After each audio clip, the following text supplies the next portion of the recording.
Hello people, this is me. I'm going to feed my Savannah monitor a baby fuzzy.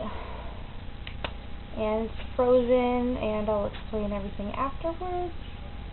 And I'm hand feeding him. I took him out of his cage. And yes, I hope you guys can see this. And I'll explain everything of what I do, why I do it.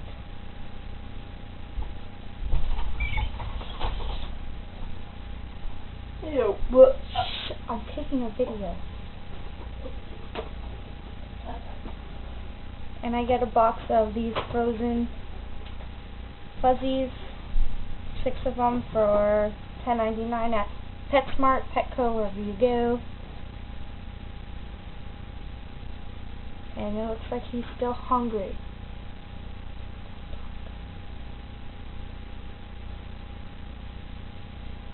And the reason I take him out of the cage is because I don't want him to get used to him being fed inside of his cage, so that he knows that he can come to me and that he could trust me for when I feed him. And that he's in my space when he eats.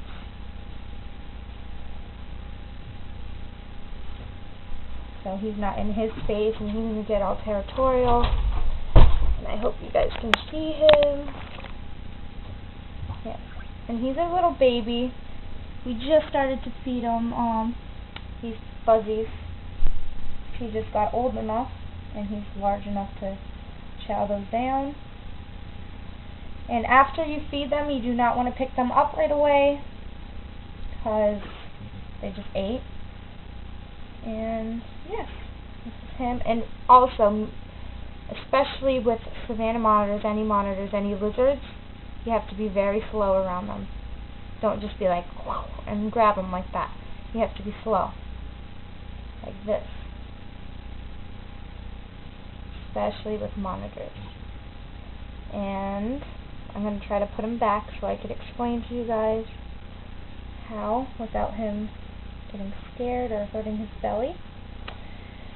And yes, this is him. I just fed him his pinky. Here, buddy boy. Go. Okie dokie. So yes, I just fed him a fuzzy. I feed him the fuzzies maybe 2 or 3 a week, depending on how much he poops. I also just got him this nice 45 gallon. I don't know if you guys can see it, but it's this. I'm just going to see how he likes it, because right now we have him in a 20 gallon, and it's definitely, he's growing out of it. Have you seen how small that is? So we have that for him, and I want this for him. We're going to also put forest floor for him. But I recommend for when you're feeding your Savannah monitor, you take him out of the cage, unless he's a little baby and he's still scared and he's still on crickets. But by taking them out of the cage, you are saying, you're in my territory, and I'm letting you eat in my territory, so they know that even if they do hiss or whip, he's still in your territory, and he knows that, you know, that's yours, not his. And by feeding him in his territory all the time, he's going to think, I get food and everything, and he might be nasty, but I hand feed him, also hand feeding them. When I hand feed him, I take him out so that he knows I'm not going to hurt him, nothing like that, and it's just better to hand feed them. And also, livestock, especially when they're this big, once they can get off of crickets, you don't want to feed them any livestock. You want to feed them, you can feed them chicken, you can feed them, I feed them frozen rodents. I mean, it used to be pinkies, and now fuzzies, and soon probably mice. And I feed him hard-boiled eggs every once in a while. I haven't given him like fried eggs or anything yet, but I'm sure he'll eat it. And when I feed him the hard-boiled eggs, he's very good. I pet him whenever he eats. I pet him, because you see when they swallow it down their throat, they like move their head like gulp, gulp, gulp like that, and like their body shakes a lot.